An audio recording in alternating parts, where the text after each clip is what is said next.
দৃষ্টি আকর্ষণ করছি, আমরা নিজ নিজ আসন গ্রহণ করি।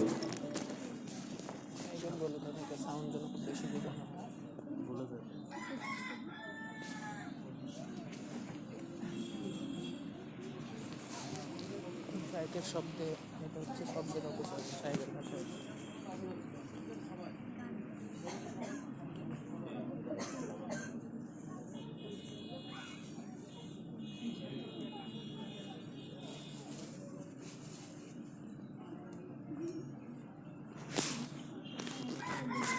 দেখা যাচ্ছে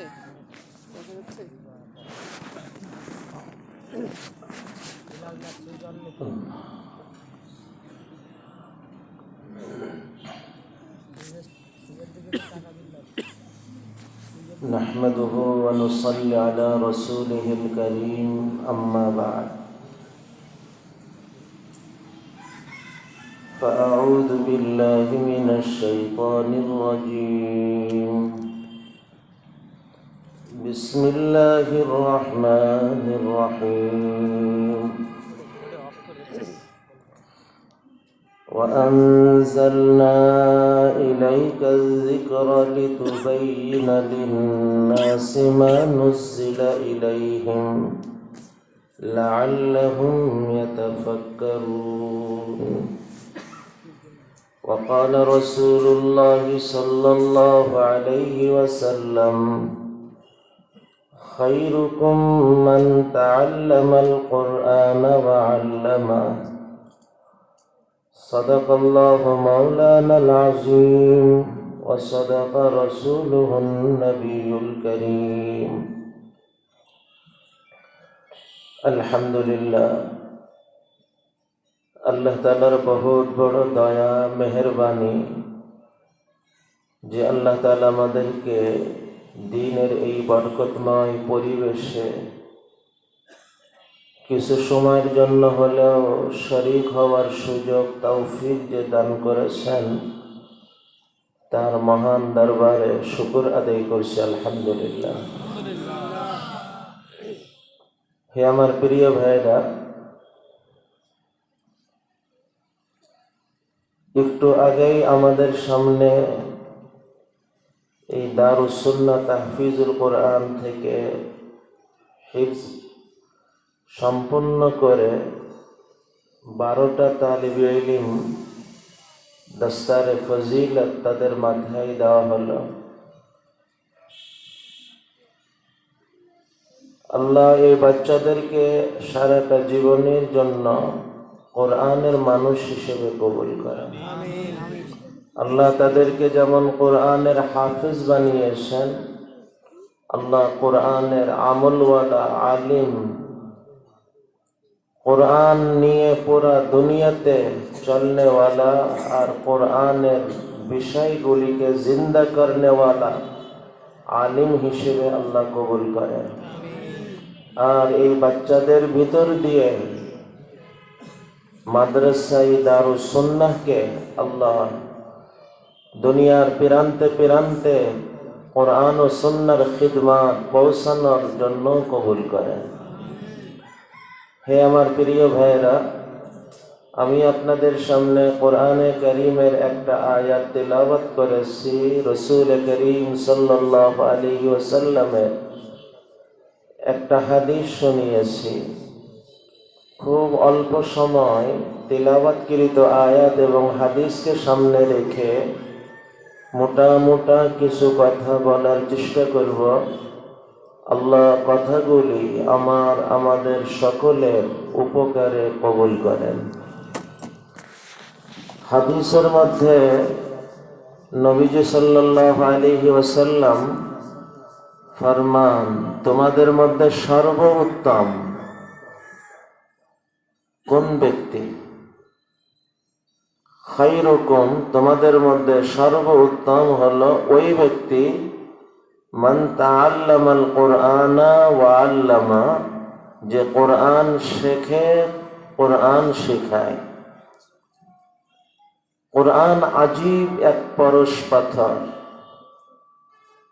এ যেখানেই লাগে তাকেই সর্বসেরা করে তোলে।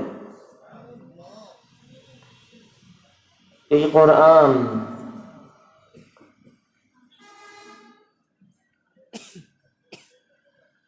অসংখ্য ফারিস্তাদের মধ্যে যে ফারিস্তার মাধ্যমে আল্লাহ নাজিল করলেন সমস্ত ফারিস্তাদের সেরা, যে নবীর পরে নাজিল করলেন সমস্ত নবীদের মধ্যে সেরা, যে উম্মতের পরে নাজিল করলেন উম্মতের কাছে পাঠাইলেন ওই উম্মত সমস্ত উম্মতের সেরা। এমনকি যে জমিনে এই কোরআন নাজিল হলো ওই মক্কা মদিনা পৃথিবীর সমস্ত জমিন থেকে সেরা।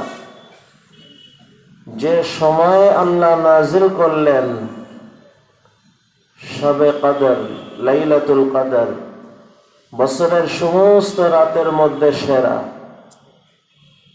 ওই রাতের স্পর্শ পাওয়া মাস রমজান মাস, বছরের সমস্ত মাসের মধ্যে সেরা।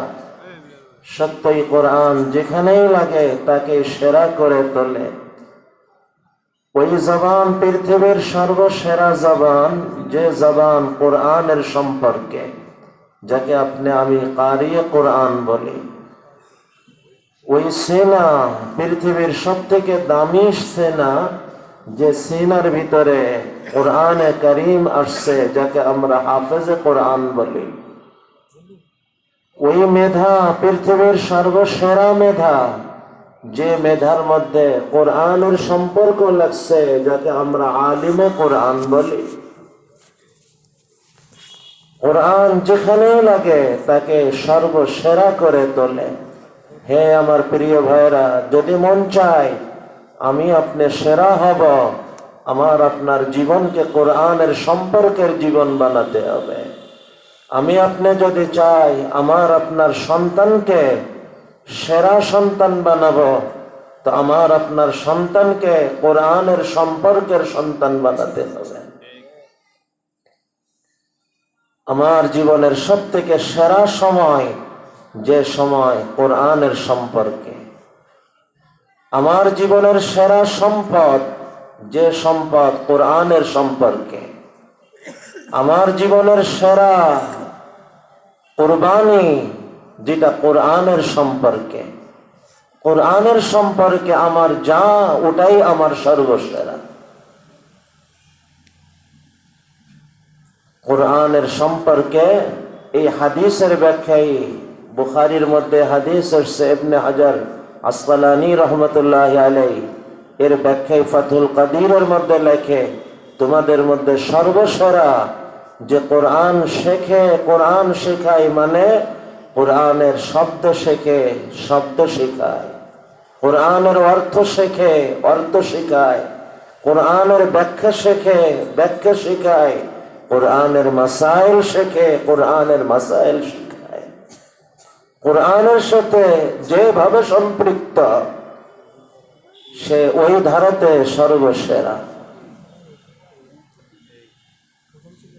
এটা হলো এই হাদিসকে সামনে রেখে খুব সংক্ষিপ্ত ভাবে বলা।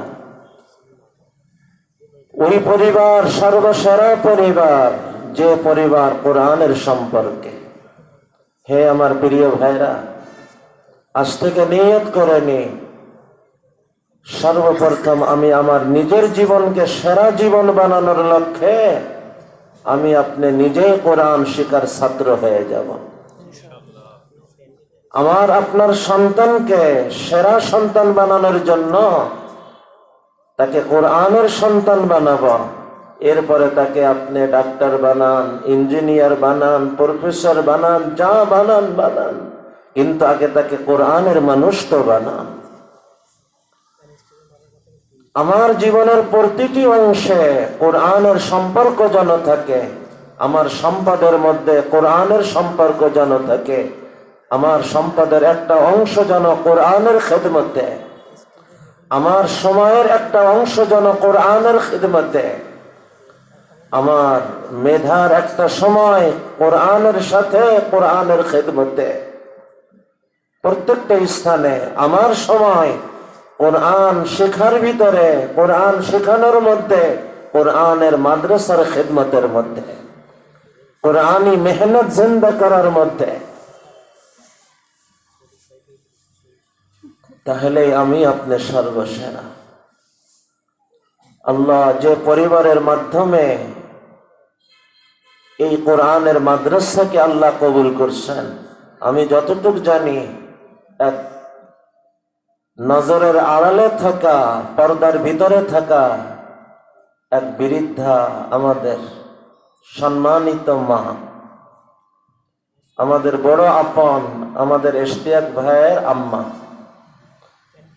আমার যতটুক জানা, এই মাদ্রাসা এবং যশোর কোল্ড স্টোরের ভিতরে থাকা মাদ্রাসা, বরং এই পুরা পরিবার এই কোরআনমুখী হওয়া, দ্বীনমুখী হওয়া, এর পিছনে সব থেকে ভিত পর্যায়ের অবদান যদি বলতে হয়, ওই একজন সম্মানিত মায়ের অবদান। আল্লাহ তার এই উদ্যোগকে কিয়ামত পর্যন্ত কায়েম ও দায়েম রাখেন, কবুল করেন, সদকায়ে জারিয়া হিসেবে আল্লাহ কবুল করেন। আল্লাহ তার পুরা খানদানকে আল্লাহ কোরআনের জন্য কবুল করেন, কোরআনের ইলমের জন্য, কোরআনের আমলের জন্য, কোরআনের খিদমতের জন্য আল্লাহ এই পরিবারকে খুব খুব কবুল করেন। আমরা যারা আজ এই কোরআনের মাহফিলে এসেছি, আল্লাহ আমাদের সকলকেও, আমাদের সকলের পরিবার খানদানকেও আল্লাহ কোরআনের জন্য, কোরআনের খিদমতের জন্য কবুল করেন। এই খুব সংক্ষিপ্ত কয়টা কথা হাদিসকে সামনে রেখে বললাম। এরপর তিলাওয়াতকৃত আয়াতকে সামনে রেখে কয়েকটা কথা বলার ইচ্ছা, আর ইচ্ছাটা মূলত জাগ্রত হয়েছে। মাদ্রাসা তো হিফজুল কোরআন, তাহফিজুল কোরআন, কিন্তু মাদ্রাসার নাম রাখছে দারুস সুন্নাহ। দারুস সুন্নাহ, সুন্নাহ হাদিসের আরেক নাম। মাদ্রাসার নাম হইতেছে হাদিসের ঘর, আর মাদ্রাসা হইতেছে কোরআনের হিফজের মাদ্রাসা। হঠাৎ শুনলে বেমানান কারোর কাছে লাগতে পারে, এটা বেমানান না, বরং এতটা মানান, এতটা মানান, কল্পনার ঊর্ধ্বের মানান। এজন্য এই নামকে সামনে রেখে, কোরআনকে সামনে রেখে, আর এই নামকে সামনে রেখে আপনাদের কিছু কথা বলার ইচ্ছা, আর ওই ইচ্ছাকেই সামনে রেখে আমি আয়াতে কারিমা তিলাওয়াত করেছি। আল্লাহ তাআলা বলতেছেন, ইন্না আনজালনা ইলাইকা যিকরা, হে নবী, আমি আপনার কাছে এই কোরআন, আর যিকির উদ্দেশ্য কোরআন, এই কোরআন নাজিল করছি। তাহলে কোরআন কে নাজিল করছেন? আল্লাহ নাজিল করছেন। নাজিল করে দুইটা কথা এখানে উল্লেখ করছেন, লিতুবাইয়িনা লিন-নাসি মা নুযিলা ইলাইহিম, দুই লাআল্লাহুম ইয়াতাফাক্কারুন। আমি এই কোরআন নাজিল করছি যাতে করে, হে নবী, আপনি এই কোরআনের ব্যাখ্যা, এই কোরআন যাদের উদ্দেশ্যে পাঠানো হয়েছে তাদের সামনে দিতে থাকেন, দিয়ে দেন। লিতুবাইয়িনা লিন-নাস, মানুষের জন্য, মানুষের সামনে ব্যাখ্যা দেন, তাবিন ও তাশরীহ করেন। মানুসিলা ইলাইহিম, যে কোরআন তাদের কাছে নাজিল করা হলো ওই কোরআনে। তাহলে কোরআনের ব্যাখ্যা নবীজি নিজের পক্ষ থেকে দিবেন, না আল্লাহ তাকে দায়িত্ব দিচ্ছেন, সেই দায়িত্ব প্রাপ্ত হয়ে দিচ্ছেন? তো কোরআনের ব্যাখ্যা নবীজি সাল্লাল্লাহু আলাইহি ওয়াসাল্লাম দেওয়ার জন্য আল্লাহর পক্ষ থেকে বলা হলো। আর এটা যে নবী নিজের পক্ষ থেকে দিচ্ছেন না আল্লাহর পক্ষ থেকে দিচ্ছেন, এটাকে বোঝার জন্য একটু পিছনে চলে যায়। 29 নম্বর পারায় সূরা কিয়ামার মধ্যে আলোচনা আসছে, যখন কোরআন নাজিল হতো, তো এটা তো মুখস্থ রাখতে হবে, ভুলে যেন না যায়। তো নবীজির সাথে সাথে নিজের মতন ওটাকে উচ্চারণ করতেন, পড়তেন, যাতে ভুলে না যায়। তো আল্লাহ তাআলা আয়াত নাজিল করলেন, লা তুহাররিক বিহি লিসানাক, হে নবী, আপনি আপনার জবানকে নাড়ায়েন না, লিতাজালা বিহি, এই কোরআন দ্রুত আপনার আয়াতে নেওয়ার জন্য জিবরিল যখন পড়ে ওর সাথে সাথে আপনি পড়তে শুরু করেন না, তাহলে ইয়াদ থাকবে কি করে? এই চিন্তা। এর উত্তর দিতেছেন ইন্না আলাইনা, ইন্না সন্দেহ দূর করার জন্য, নিঃসন্দেহে, আলাইনা আমি আল্লাহর দায়িত্ব, আমার আল্লাহ, আমি আল্লাহর জিম্মা। কি জিম্মা? জামাহু, এই কোরআন আপনার সিনার মধ্যে জমা করে দেওয়া। আপনি ভুলবেন না, কারণ আমি আল্লাহর দায়িত্ব এই কোরআন আপনার সিনার ভিতরে ঢুকাই দেওয়া, জমা করে দেওয়া, একত্র করে দেওয়া। ও কোরআন শুধু দিলের মধ্যে জমা হবে না, আপনার জবান দিয়ে পড়াই দেওয়াও আমি আল্লাহর দায়িত্ব। ফাইদা করানাহু, তবে আমি যখন আমার জিবরিলের ভিতর দিয়ে আমার পড়া হয়ে যায়, জিবরিল যখন পড়া হয়ে যায়, ফাত্তাবি কোরআনা, হে নবী আপনি তার পিছনে আপনি এবার পড়েন। সিনার ভিতরে জমা হয়ে গেছে, আপনার জবান দিয়ে আমি আল্লাহ পড়াই দিব, আপনি এবার পড়েন। এই কথা বলে শেষ করেন নাই, বরং কথাকে সামনে বাড়াই বলতেছেন সুম্মা, অতঃপর, সুম্মা ইন্না আলাইনা বায়ানা, এই কোরআনের ব্যাখ্যা বিশ্লেষণ দেওয়াও আমি আল্লাহর দায়িত্ব। তা কোরআন আল্লাহ দিলেন, এই কোরআনের ব্যাখ্যা বিশ্লেষণ নামে আর একটা কোন কোরআন কি আল্লাহ আমাদেরকে দান করছেন? তাহলে কি বলবেন আল্লাহ তার ওয়াদা ভুলে গেছেন? না আল্লাহ ইচ্ছা করে ওয়াদা খিলাফি করছেন? আলিয়াযু বিল্লাহ, দুইটার কোনটাই কি বলা যাবে? আল্লাহ ওয়াদা ভোলেনও না, আল্লাহ ওয়াদা খিলাফিও করেন না। তাহলে ওয়াদা কি হলো? এই ওয়াদা পালন করার ধারাটা আল্লাহ তাআলা সামনে এনে দিলেন। এই কোরআনের যে ব্যাখ্যা আমার জিম্মায় ছিল, হে নবী এই ব্যাখ্যা আপনার জিম্মায় আমি দিয়ে দিলাম, আপনি শোনায় দেন। তো আল্লাহ জিম্মায় কোরআনের যে ব্যাখ্যা, সেই ব্যাখ্যা নবীজি দায়িত্ব প্রাপ্ত হয়ে উম্মতের সামনে যখন করতেছেন, ওটা কি নবীর নিজের পক্ষ থেকে ব্যাখ্যা হবে না আল্লাহ প্রদত্ত ব্যাখ্যা হবে? আল্লাহর প্রদত্ত। যদি আল্লাহ প্রদত্ত ব্যাখ্যা হয় তাহলেই ওটাকে বলা যায় যে এটা আল্লাহ তাআলা যে ওয়াদা করছিলেন। একটা তো জিবরিল আমিনের মাধ্যমে পাঠাইলেন কোরআনে কারীমের রূপে, এটা হলো ওয়াহিয়ে মাতলু। আর দ্বিতীয়টা হলো নবীজি সাল্লাল্লাহু আলাইহি ওয়াসাল্লামকে এই কোরআনের ব্যাখ্যা আল্লাহ নিজে বুঝাই দিয়ে সেই বুঝকে সুযোগে সুযোগে উম্মতের সামনে রাখার দায়িত্ব দিয়ে দিলেন। এটা হলো ওয়াহিয়ে মাতলু, উভয়টাই আল্লাহ প্রদত্ত। একটা সরাসরি শব্দ সহ তিলাওয়াত করা হয়, আর একটা হইতেছে ওর ভিতরের থাকা ব্যাখ্যা বিশ্লেষণ, যেটা নবীকে বুঝাই দেওয়া হয়েছে, সুযোগে সুযোগে নবী উম্মতকে প্রদান করতে থাকেন। যখন বিষয় এই কোরআন এবার শোনাইতেছে, মা আতাকুমুর রাসূল ফাখুযু ওয়া মা নাহাকুম আনহু ফান্তাহু, নবী তোমাকে যা বলে, নবী যা আনছেন গ্রহণ করে নাও, যা নিষেধ করছেন তার থেকে বিরত থাকো। কেন? এটা দেখতে নবী আনছেন, ওটা নবী আনেন নাই, আল্লাহ দিয়েছেন। নবী নিষেধ করেন নাই, আল্লাহ নিষেধ করছেন। কিভাবে বুঝলে? কোরআন আবার শোনাইতেছেন, মা ইয়ান্তিকু আনিল হাওয়া ইন হুয়া ইল্লা ওয়াহয়ুন ইউহা, নবী নিজের থেকে কিছুই বলেন না, যা সব ওহী দ্বারাতে বলেন, আল্লাহ থেকে প্রাপ্ত হয়ে বলেন। যখন ঘটনা এই, তো এই নবীর অনুসরণ, নবীর অনুসরণ না, নবীর অনুসরণ সরাসরি আল্লাহর অনুসরণ। ফামান ইউতিল ওয়া ইউতিল্লাহ ওয়া ইউতির রাসূল ফাকাদ আতা আল্লাহ, যে আল্লাহর রাসূলের অনুগত হলো সে তো আল্লাহর অনুগত হলো। কেমনে?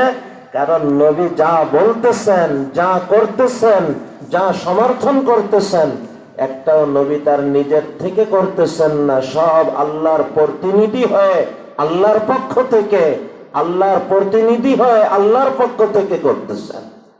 অতএব নবীজির থেকে যা কিছু প্রকাশ পাবে ওটা আল্লাহর প্রকাশ করার ভিতর দিয়ে প্রকাশ পাবে। অর্থাৎ নবীর অনুগত হওয়া আল্লাহরই অনুগত হওয়া। হে আমার প্রিয় ভাইয়া, এখান থেকেই সংক্ষেপ কথা আমরা এবার মনে হয় বুঝতে পারি এই কোরআন নাজিল করা হইতেছে কি অনারবীদের কাছে না আরবীদের কাছে? সর্বপ্রথম যাদের সামনে তারা তো আরবি, এবং শুধু আরবি না, ফসিহুল লিসান আরবি, আরবিয়াতে সমস্ত সূক্ষ্ম সূক্ষ্ম বিষয় যাদের সামনে এত বেশি সারা দুনিয়াকে গুঙ্গা বলে আর নিজেদেরকে বললেওয়ালা মনে করে। আমাদেরকে আজমি বলে, আজমি মানে হইতেছে গুঙ্গা, কথা বলতে পারে না। তো এত জবানে বলাই পারদর্শী যে নিজেদেরকেই একমাত্র বাকশক্তিধর মনে করে আর সবকে গুঙ্গা মনে করে। এমন আহলে লিসান, এমন ভাষাবিদদের সামনে কোরআন, কিন্তু এই কোরআন তাদের জন্য ব্যাখ্যা ছাড়া সম্ভব না বুঝা।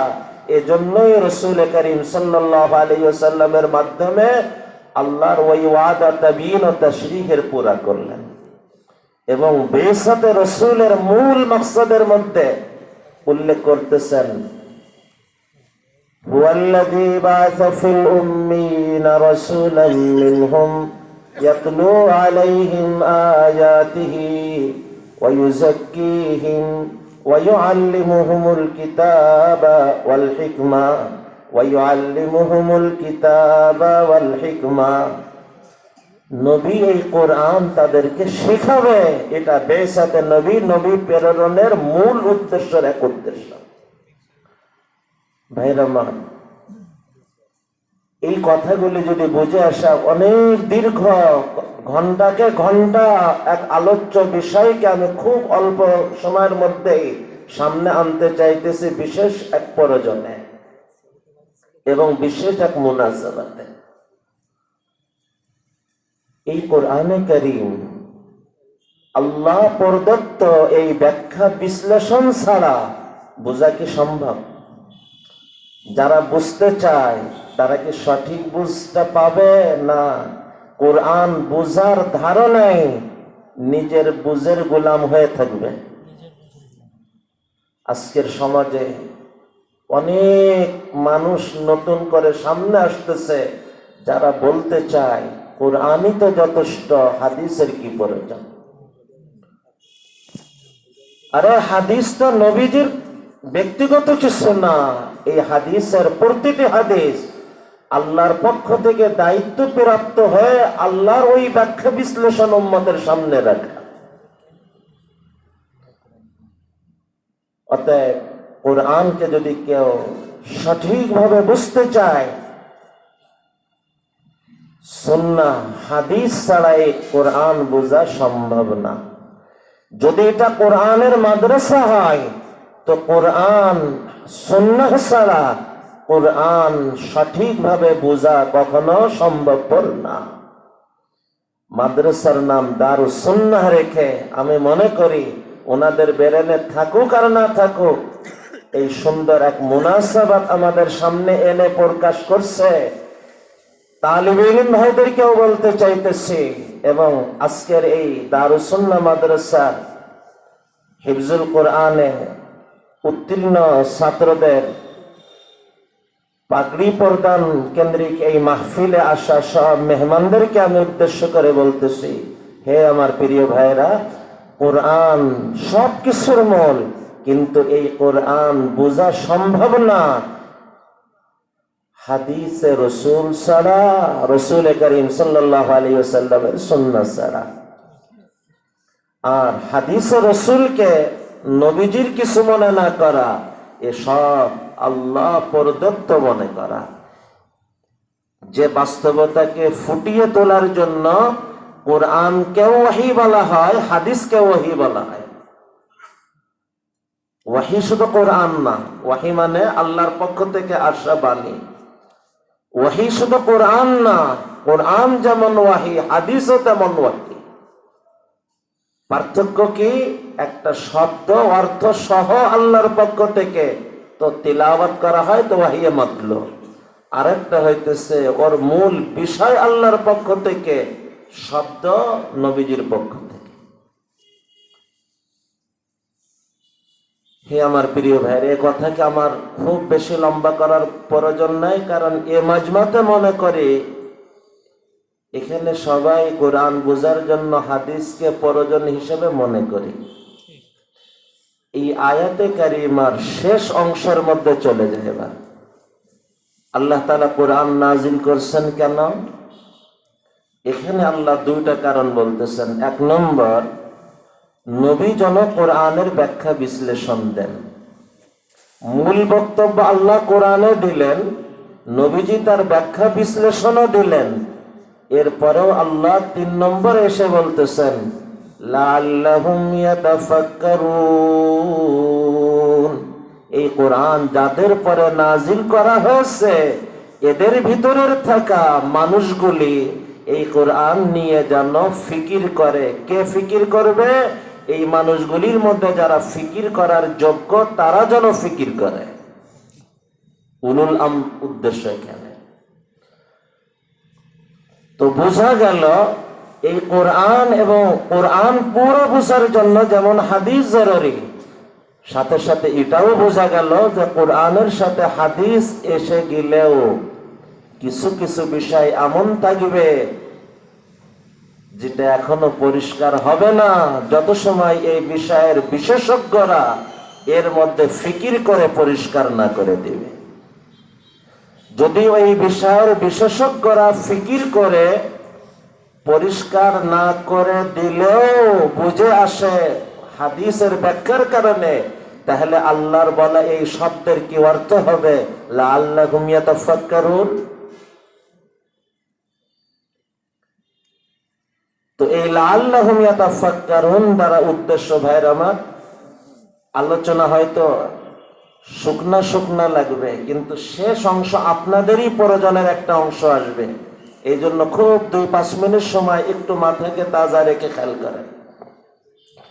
তো আল্লাহ কোরআন নাজিল করলেন, প্রথম উদ্দেশ্য বললেন নবী তার ব্যাখ্যা করবেন। বোঝা গেল নবীর ব্যাখ্যা ছাড়া কোরআন বোঝা সম্ভব না, কোরআন মানাও সম্ভব না। 2 নম্বর, কোরআন এবং নবীর দেওয়া ব্যাখ্যা, নবীর দেওয়া ব্যাখ্যা শব্দ না বলে বলেন আল্লাহর দেওয়া, নবীর জবানে উচ্চারিত হওয়া ব্যাখ্যা। এই দোনোটার ভিতর দিয়েও কিছু কিছু বিষয় অস্পষ্ট থাকবে, এর ভিতর দুটোকে সমন্বয় করেও কিছু বিষয় অস্পষ্ট থাকবে, যে বিষয়গুলো স্পষ্ট হতে হলে বিষয়ের বিশেষজ্ঞ ফিকির করবে আর পরিষ্কার করবে, তারপরেই পরিষ্কার হবে। অতএব তুমি যদি কোরআনকে পরিপূর্ণ বুঝতে চাও, পরিপূর্ণ মানতে চাও, এটা তখনই সম্ভব যখন কোরআনের সাথে আল্লাহ প্রদত্ত নবীর জবানে উচ্চারিত হওয়া এই ব্যাখ্যাকেও সাথে মানবে, সাথে সাথে এই কোরআন ও হাদিসের পরে বিশেষজ্ঞদের ব্যাখ্যা বিশ্লেষণকেও সাথে নিয়ে বোঝার চেষ্টা করবে। এই বিষয়ের বিশেষজ্ঞ লক্ষ্য করেন, কোরআন ও হাদিসের মধ্যে যত বিষয় আসছে এই সব বিষয়গুলি মৌলিক 5টা ভাগে ভাগ করা যায়। বিষয় কয়টা? 5টা। এই 5 বিষয়ের 2টা বিষয় 2 রকমের বিশেষজ্ঞরা কাজ করার শুরু করছেন, আর 3টে বিষয়ে কাজ করার জন্য এক ধারার ব্যক্তিরা সামনে বাড়ছেন। তাহলে সংক্ষেপ বলেন, বিষয় 5টা, বিশেষজ্ঞ 3 ধারা। এক ধারাতে 3 বিষয়ের বিশেষজ্ঞ আর বাকি 2 ধারা এক বিষয়ের বিশেষজ্ঞ। প্রথম বিষয় হইতেছে বিশ্বাসগত বিষয়। বিশ্বাসগত বিষয়ে কোরআনের মধ্যে স্পষ্ট বক্তব্য আসছে। কিছু বিষয়ে নবীজির আহাদিসের ভিতর দিয়ে পরিষ্কার হয়েছে, কিছু বিষয় এই কোরআন ও হাদিসের আলোকে বিষয়ের বিশেষজ্ঞ তাদের ব্যাখ্যা বিশ্লেষণের ভিতর দিয়ে পরিষ্কার হয়েছে। এই বিষয়ের কাজ যারা করছে, এই বিষয়ের নাম আকাইদ। শুধুমাত্র বিষয়ের আলোচনাকে আকীদা, বিশ্বাস বলে। আর দলিল ভিত্তিক যারা আলোচনা করছেন তাদের বিষয়কে কালাম বলে, ইলমুল আকায়েদ, ইলমুল কালাম। যারা এই কাজগুলো করছেন ওই বিশেষজ্ঞদের নাম দেওয়া হয়েছে মুতাকাল্লিমিনে ইসলাম। কাজ করতে যে তারা দুই রকম অবস্থার মুখোমুখি হতে হয়েছে। এক বিষয় হলো কোরআন ও হাদিসের সঠিক বিশ্বাসগুলোকে তুলে ধরা, তার দলিল সহ তুলে ধরা, সাথে সাথে সত্য বিষয়ের পাশাপাশি অনেক ভ্রান্ত বিষয়ও সামনে আসতে রয়েছে আর কিয়ামত পর্যন্ত আসতে থাকবে।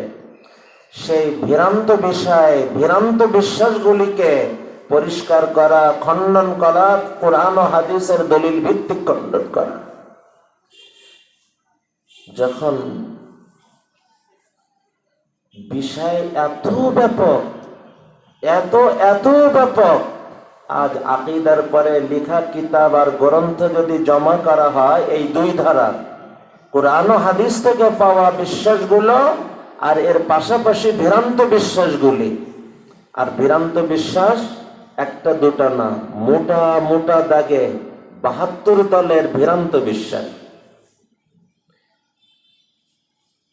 সহি আকীদার মানুষগুলি যারা কাজ করছেন এনারা শাখাগত আবার তিনটে ভাগ হয়ে গেছেন। মাতুরিদিয়া, আশায়রা, হানাবেলা, এই তিন রকম ভাগ। একটু খেয়াল করেন, কঠিন হবে না, ইনশাল্লাহ সহজ হবে। তো এক দল শাখাগত, যে তিন দল, মূল দলের নাম আহলে সুন্নাত ওয়াল জামাত। এই আহলে সুন্নাত ওয়াল জামাত শাখাগত ভাবে যে তিনটে ভাগে ভাগ হয়ে গেছেন, আশায়রা, মাতুরিদিয়া, হানাবেলা। এই তিনটাই হক, আর বাকি ৭২ শাখাগত শত শত। তো এই আহলে সুন্নাত ওয়াল জামাতের এই শাখাগত তিন দল আর ৭২ দলের শাখাগত শত শত দলের অসংখ্য অগণিত ভ্রান্ত বিশ্বাসগুলিকেও পরিষ্কার করা আর সত্য বিশ্বাসকে পরিষ্কার করা এক স্বতন্ত্র শাস্ত্রের রূপ নিয়ে নিছেন। সেই শাস্ত্রের নাম ইলমুল কালাম, ইলমুল আকাইদ, আর যারা কাজ করতেছেন তাদের নাম মুতাকাল্লিমিনে ইসলাম। এখন বলেন, যদি কথা বুঝে এসে থাকে, এই যে মুতাকাল্লিমিনে ইসলাম যারা কাজ করছেন, এটা কি নিজের পকেট থেকে বের করা কোনো কাজ, না আল্লাহর পক্ষ থেকে দায়িত্ব প্রাপ্ত হয়ে কোনো কাজ? লাআল্লাহুম ইয়াতাফাক্কারুন। আল্লাহ তাআলা এই বিষয়ের যাদের বিশেষ বুঝ আছে তাদেরকে আল্লাহ দায়িত্ব দিচ্ছেন, সেই দায়িত্ব প্রাপ্ত হয়ে তারা এই কাজ আঞ্জাম দিচ্ছে। একই ধারাতে ইবাদত, লেনদেন, আচার আচরণ, এই তিনটে অংশ। নামাজ, ইবাদত মানে নামাজ, রোজা, হজ, যাকাত, জিহাদ ফি সাবিলিল্লাহ। মুআমালাত, যেখানে আর্থিক লেনদেন, ব্যবসা বাণিজ্য, চাকরি বাকরি, ক্ষেত খামার, যেখানে আয় উপার্জনের সম্পর্ক, এটা হলো লেনদেন, মুআমালাত। তৃতীয় হলো মুআশারাত, পরস্পরের সম্পর্ক, পিতা সন্তানের সম্পর্ক, স্বামী স্ত্রীর সম্পর্ক, প্রতিবেশীর সম্পর্ক, সমাজের মানুষের পরস্পরের সম্পর্ক, রাষ্ট্রের মানুষের পরস্পরের সম্পর্ক, দুনিয়ার মানুষের পরস্পরের সম্পর্ক, এই সব সম্পর্ক চলতে পথে রাগারাগি, মারামারি, হানাহানি, এর অবস্থায় তাদের ব্যাপারের আবার বিধিবিধান, এই সবগুলো হইতেছে মুআশারাতের ধারাতে। এই তিনও বিষয়কে সামনে রেখে যারা কাজ করছেন তাদেরকে ফুকাহায়ে ইসলাম বলা হয়, আর ওই কাজকে ফিকহে ইসলামী বলা হয়। এখন বলেন, এই যে ফিকহে ইসলামী, এটা কি কোরআন ও হাদিসের বাহিরের যারা কাজ করছেন তাদের পকেট থেকে বের করা কোনো কিছু, না কোরআন ও হাদিসের ভিতরে এই বিশেষজ্ঞদের ব্যাখ্যা বিশ্লেষণের ফলাফল স্বরূপ কিছু? একই ধারাতে ৫ম নম্বর বিষয় হইতেছে আত্মিক ব্যাপার। একটা মানুষের ভিতর যেন অহংকার মুক্ত হয়, বিনয়ের হয়, রিয়া মুক্ত হয়, ইখলাসের হয়, সংকীর্ণতা মুক্ত হয়, প্রশস্ত হৃদয়ের হয়। এই সব বিষয়গুলি নিয়ে যে ফনে কাজ করা হয়, ওই বিষয়ের নাম হইতেছে ইলমুত তাজকিয়া। ইলমুল কোরআনের শব্দে আত-তাজকিয়া, হাদিসের শব্দে আল ইহসান, আয-যুহদ, আর-রিকাক। আমাদের সাধারণ মানুষের বোঝার জন্য তাসাউফ, আত্মশুদ্ধি। হে আমার প্রিয় ভাইরা, এই যে 5টা বিষয়, 3 ধারার বিশেষজ্ঞদের কাজ, এগুলির কোনোটাই কি নিজেদের পকেট থেকে তৈরি করা কাজ, নাকি কোরআন ও হাদিসের ভিতরে আল্লাহর পক্ষ থেকে দায়িত্ব প্রাপ্ত হয়ে এই বিশেষজ্ঞরা গবেষণা, ব্যাখ্যা, বিশ্লেষণ করে যে ফলাফল সামনে আসছেন, সেই ফলাফল? অতএব আকীদাই এই বিশেষজ্ঞদের ফলাফল, ফিকহে ইসলামীতে ফুকাহা ইসলামের এই ফলাফল, আর আত্মশুদ্ধির ময়দানের এই মুসলিহিনে উম্মতের কাজের ফলাফল, এগুলি সব কোরআনের আলোচ্য বিষয়কে সঠিকভাবে গ্রহণ করারই অপর নাম। এই ধারাতে পাশাপাশি সব জায়গায় যেমন সত্য, সব জায়গায় পাশাপাশি কিছু মিথ্যা। সব জায়গায় যেমন আলো, পাশাপাশি এর পাশাপাশি অন্ধকার। হে আমার প্রিয় ভাইরা, যখন তারা ব্যাখ্যা বিশ্লেষণে গিয়েছেন, স্বাভাবিক কারণে এই 3 স্থানে, 5 স্থানে 3 ধারার ব্যক্তিদের 2 রকম অবস্থা আসছে। কোরআন ও হাদিসে যেটা স্পষ্ট, সেটাই নিয়ে তার কোনো আলোচনার বিষয় নাই, আর গবেষণারও বিষয় নাই।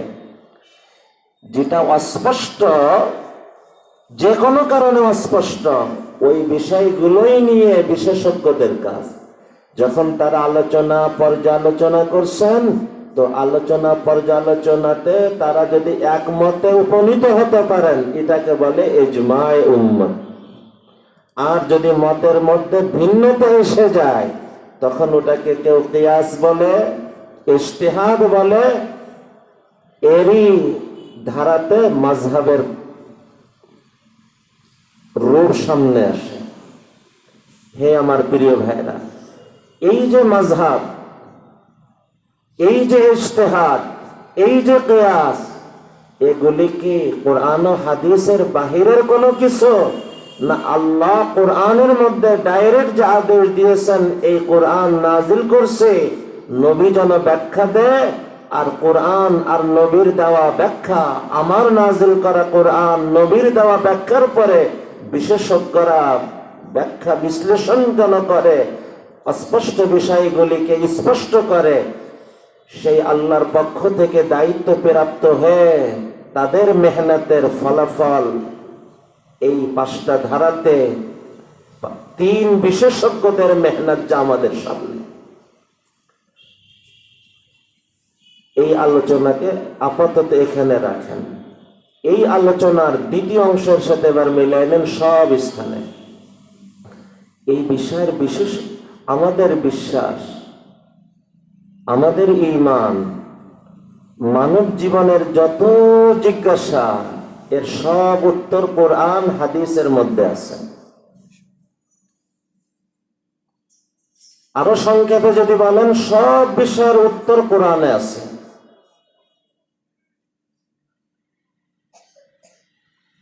কিন্তু আমরা যখন বাস্তব জীবনে যাই তো আমরা 4 রকম অবস্থার মুখোমুখি হই। এক, আমাদের বিশ্বাস তো আছে যে কোরআন ও হাদিসে আছে বা কোরআনেই আছে, কিন্তু আমরা পাই না। যেমন বিমানে নামাজ পড়লে নামাজ হবে কিনা।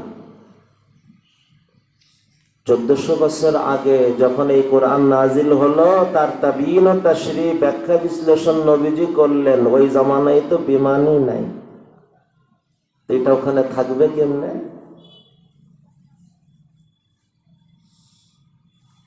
তবে কোরআন ও হাদিসের মধ্যে এমন কোন নীতিমালা আছে যার আলোকের উত্তর হবে, কিন্তু আমি তো পাচ্ছি না। এটা হলো 1 নম্বর রাখেন। 2, আমি পাইতেছি কিন্তু স্পষ্ট পাইতেছি না। 3, স্পষ্ট পাইতেছি কিন্তু পরস্পরের সংঘাত অবস্থায় পাইতেছি। আর আমার ঈমান আর বিশ্বাস হলো এই কোরআন ও হাদিস যখন আল্লাহর পক্ষ থেকে, আলিমুল গায়ব আল্লাহর পক্ষ থেকে, তো এই কোরআন ও হাদিসে পরস্পরের কোনো সংঘাত হতেই পারে না। কিন্তু আমি তো সংঘাত অবস্থায় দেখতেছি। এই 3 রকমকে এক পাশে রাখেন। 4 নম্বর, আমি কোরআন ও হাদিসে দেখতেছি, স্পষ্ট দেখতেছি, সংঘাত মুক্ত দেখতেছি। সংঘাত মুক্ত সরাসরি এই 3 অবস্থাকে মেলায় আমি কোরআন ও হাদিসে দেখতেছি, স্পষ্ট দেখতেছি, সংঘাত মুক্ত দেখতেছি। এই ধারা যদি সরাসরি কোরআনে হয়, এর ব্যাখ্যা হাদিসে আসবে না, প্রয়োজনই নাই। যদি কোরআনের মধ্যে এমনটা না হয় তো হতে পারে হাদিসের মধ্যে থাকবে। যখন হাদিসের মধ্যেও দেখতেছি, কোরআন ও হাদিসের দুটোর যে কোনো একটা মিলে পাইতেছি, স্পষ্ট পাইতেছি, সংঘাত মুক্ত পাইতেছি, তাহলে লাআল্লাহুম ইয়াতাফাক্কারুন, বিশেষজ্ঞদের এখানে পর্যালোচনার কোনো সুযোগ নেই। এই 4 নম্বর স্থানে কোনো মাযহাব নাই, এখানে ডাইরেক্ট কোরআন এবং হাদিস মানার হুকুম। কিন্তু ওই যে প্রথম 3টা রেখে আসলাম, আমি কোরআন হাদিসে দেখছি না, দেখতেছি অস্পষ্ট। 3, স্পষ্ট দেখতেছি কিন্তু পরস্পরের সংঘাত অবস্থায় দেখতেছি। এই যে 3টে স্থান, বলেন এই 3 স্থান কোরআন দিয়েও আমি পরিষ্কার হইতে পারলাম না, হাদিস দিয়েও পরিষ্কার হইতে পারলাম না, তাহলে এখানে আমি পরিষ্কার হব কেমনে? এই 3 স্থান পরিষ্কার করার জন্যই আল্লাহর হুকুম, লাআল্লাহুম ইয়াতাফাক্কারুন। যারা এই বিষয়ের বিশেষজ্ঞ তারা জন্য কোরআন ও হাদিসের ভিতরে দেওয়া নীতিমালাকে অনুসরণ করে এই 3 ধারার বিষয়কে পরিষ্কার করার চেষ্টা করে। তারা দায়িত্ব প্রাপ্ত হয়ে এই 3 প্রথম ধারার সমাধান করতে যাবে। এখন এই সমাধান করতে যে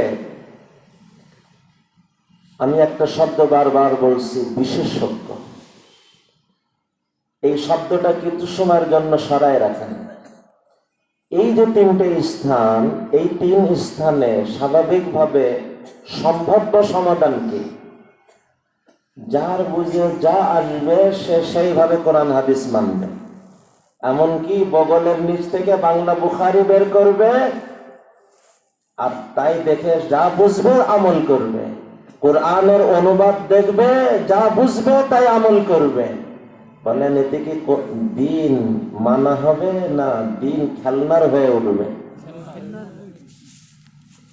তাহলে এ সমাধান কোনো সমাধান না। দ্বিতীয় সমাধান, টুপি দেখলেই মনে করবো বিশেষজ্ঞ, তার কাছে জিজ্ঞাবো, সে যা বলবে আমল করব।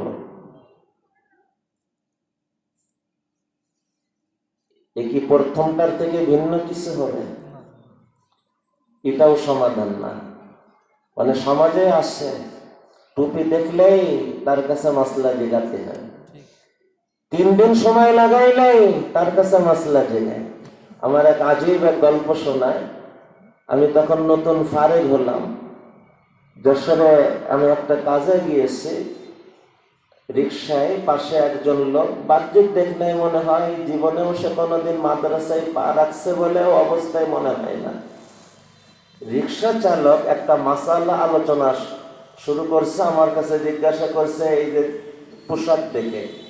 আর আমার স্বভাব ছিল যে পোশাক দেখে যে মাসালা জিজ্ঞাসা করে তাকে উত্তর না দিয়ে সহজে বলতাম, আপনার এলাকার কোনো যোগ্য ভালো মুফতি সাহেবের কাছে মাসলা জিজ্ঞাসা।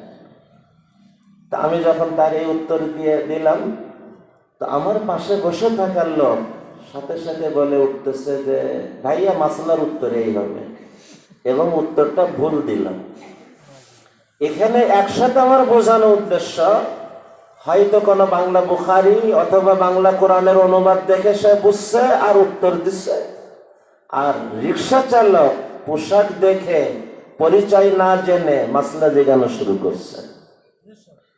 হে আমার প্রিয় ভাইয়া, এই দোনোটার কোনোটাই দ্বীন ও ইসলামকে নিরাপদ রাখবে না, দ্বীন ও ইসলামকে তো সত্যানাশ করে দেবে। 3 নম্বর সমাধান, সম্ভাব্য সমাধান, বাস্তবেই কোন অভিজ্ঞ কোরআন ও হাদিসের কোন বিশেষজ্ঞকে আপনি জিজ্ঞাবেন, তার বুঝের ভিতর দিয়ে আপনি কোরআন ও হাদিসকে অনুসরণ করবেন। এটা আপনি গ্রহণ করতে পারেন, তবে 4র্থ নম্বরটা শুনে সিদ্ধান্ত নিয়েন। এত জটিল বিষয় কোন একজন বিশেষজ্ঞকে মূল না বানায় অনেক বিশেষজ্ঞদের সমন্বয়ে গঠিত কোন বোর্ডের শরণাপন্ন হবেন। বোর্ডও ভুল করতে পারে, কিন্তু বোর্ড শতকরা যদি 5টা ভুল করে, একজন ব্যক্তি সে হোক যত বিশেষজ্ঞ, তার ভুল কমপক্ষে 10 জায়গায় হবে, 20 জায়গায় হবে।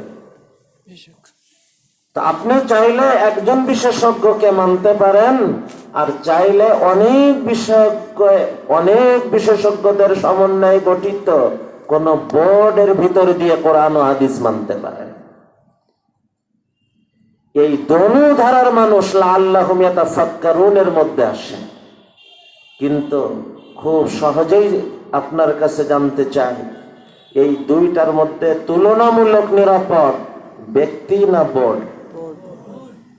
আজ দুনিয়াতে স্বাভাবিক জটিল কোন অপারেশনের সময় এক আল্ট্রাসাউন্ডের রিপোর্টে আমি অপারেশন করি না, এক এক্সরে রিপোর্টে আমি অপারেশন করি না, এক ইসিজির রিপোর্টে আমি অপারেশন করি না, একাধিক রিপোর্টের পর এরপর আমি সিদ্ধান্ত করি।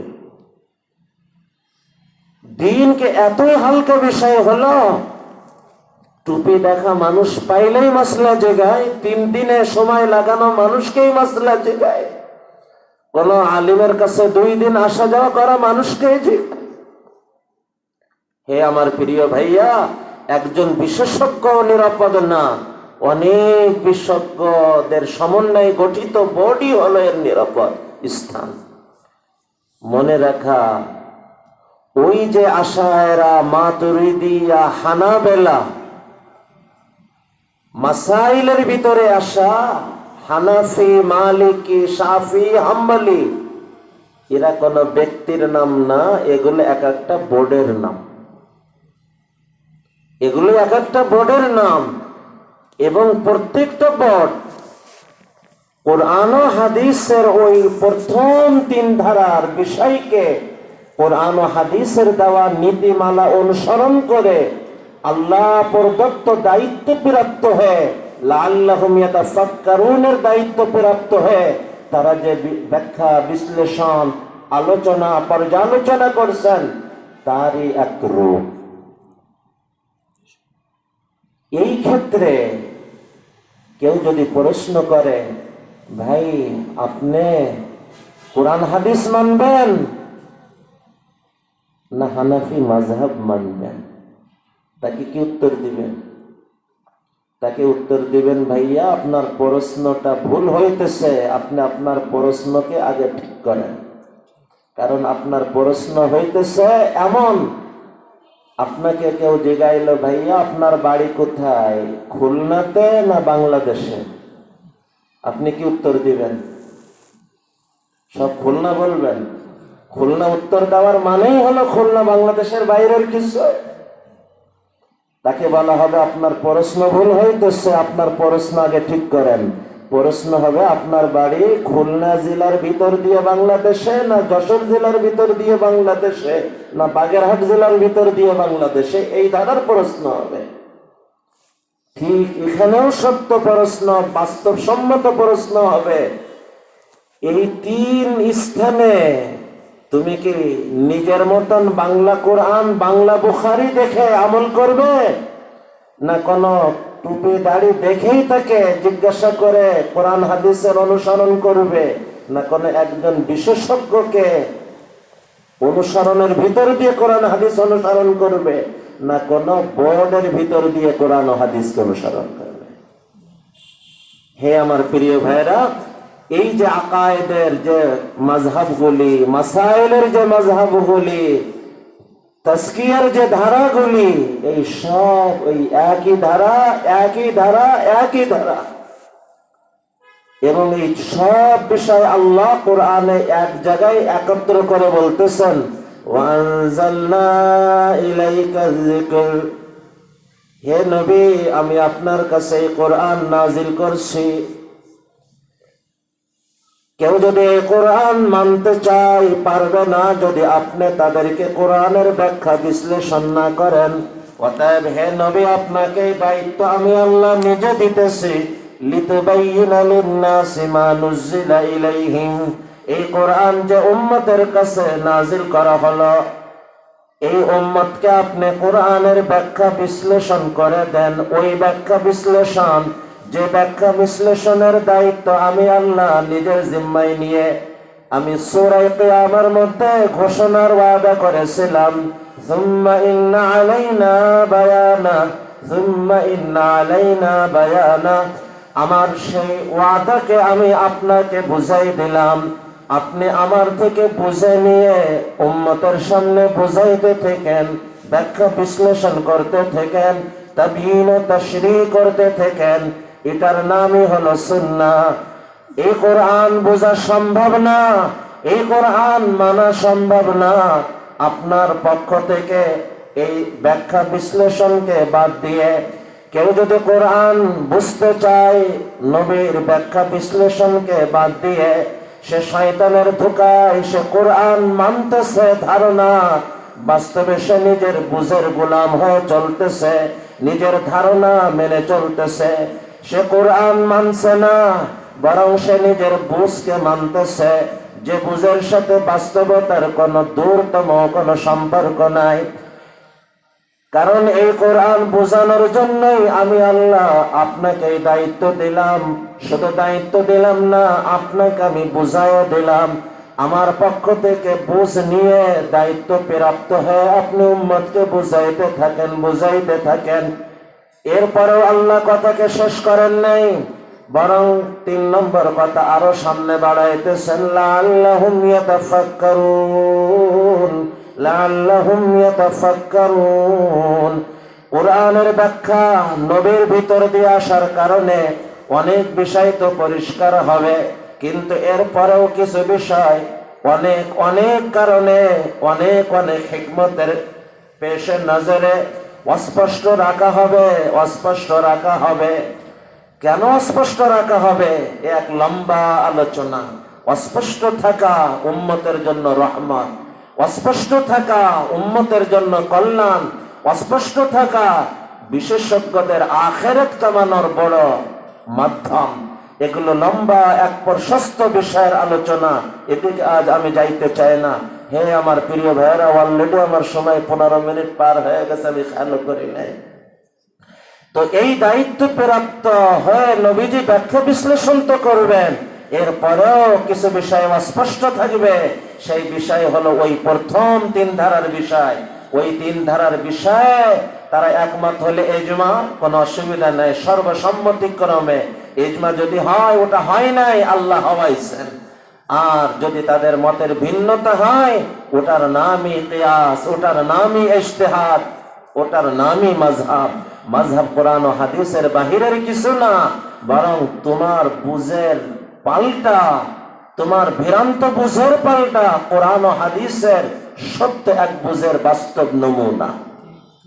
মাযহাব কোন মাযহাব ওয়ালাদের চিন্তা না, মাযহাব তো কোরআন ও হাদিসের বাস্তব ব্যাখ্যা, সত্য ব্যাখ্যা, নির্ভরযোগ্য ব্যাখ্যা।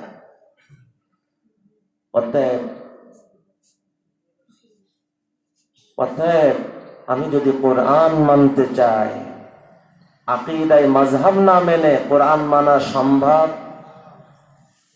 আমি যদি কোরআন মানতে চাই, এই মাসালা মাসাইলে এই ফুকাহায়ে উম্মতের ব্যাখ্যা বিশ্লেষণ বাদ দিয়ে, ফিকহ ইসলামী বাদ দিয়ে, এটা কি মানা সম্ভব?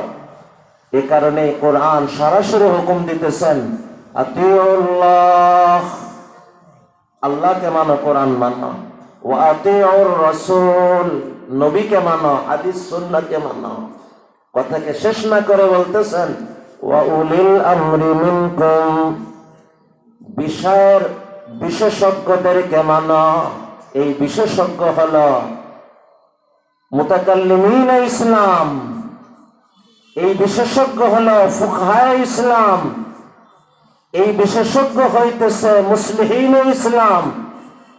এই সব মানুষদের ব্যাখ্যা বিশ্লেষণের নামই হলো আকায়েদ ইসলামী, এর নামই হলো ফিকহ ইসলামী, এর নামই হইতেছে ইহসান ইসলামী, সুলুক ইসলামী, তাসাউফ ইসলামী।